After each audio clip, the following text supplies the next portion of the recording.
Police didn't believe her when she said killers were coming through her bathroom mirror, but what if I was to tell you she was telling the truth? And time was running out. It was 1987 in the ABLA housing projects in Chicago. Ruthie McCoy was a 52-year-old grandmother living alone on the 11th floor. And she was absolutely lovely, but she did really struggle on her own. She had a history of psychiatric illness and paranoia. She'd even had to take medication and be hospitalized on occasion for this. But at the time of this case, she was managing independently. She was living alone, as I said, and she was taking her medication. These housing projects are notoriously high crime, and sadly, many people living in there are like low-income families and or have addiction problems. It was definitely not a good place for somebody who was paranoid and vulnerable to be living. It came with a bit of a stigma too. I mean, people in general and also the police would kind of like tar everybody with the same brush. Police would just presume people in there were uneducated, they were on drugs, and they were all involved in crime. In April that year, Ruthie began hearing voices and she was like, hang on, those voices sound like they're coming from the bathroom. She was incredibly confused by this. She was like, am I just being paranoid again? But she was like, no, I'm taking my medication. She was so scared she ended up calling the police to report that somebody was trying to get into her apartment. The operator could hear her kind of like mumbling. She sounded really scared,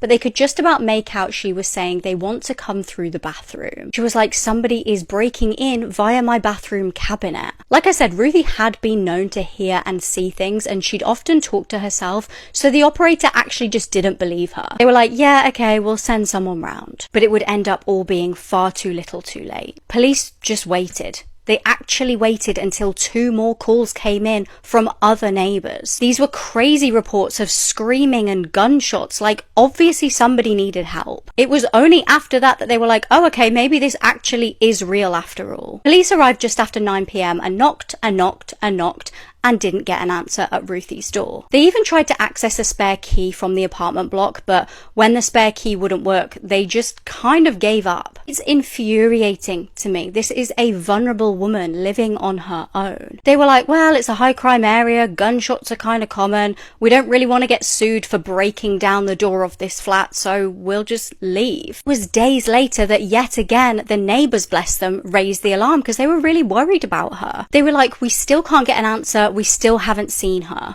Police eventually finally had to do something, but it was far, far too late. Tragically, when they finally broke through the door, they found Ruthie dead on the floor. She was lying in a pool of dried blood and her flat was totally trashed. She'd been shot 4 times. Turns out the killers really did break in through the bathroom cabinet. They removed the cabinet in the adjacent apartment, broke through Ruthie's cabinet and climbed through the wall. Absolutely breaks my heart, but the reason that she was targeted was that she was known to be saving up money to try and move to a better area. An area with less crime. Police think that people got wind that she was saving money up, and this is what got her killed. They were just trying to rob her. Her killers seemingly couldn't keep their mouths shut. They callously bragged about killing her. These were Edward Turner and John Honduras. They were arrested and charged for the murder. They were both living within the flats and known to be involved in crime. But get this, the whole case just fell apart because of unreliable witnesses. People became scared and they withdrew their statements because of fear of their own lives. And nobody was ever convicted of Ruthie's murder. I mean, I can't help but feel like if this was a white victim or if this was a wealthy area, police just wouldn't have shrugged their shoulders like they did on this case. For more cases like this, I do post a brand new episode on my podcast, The Bourne Investigation, every single week.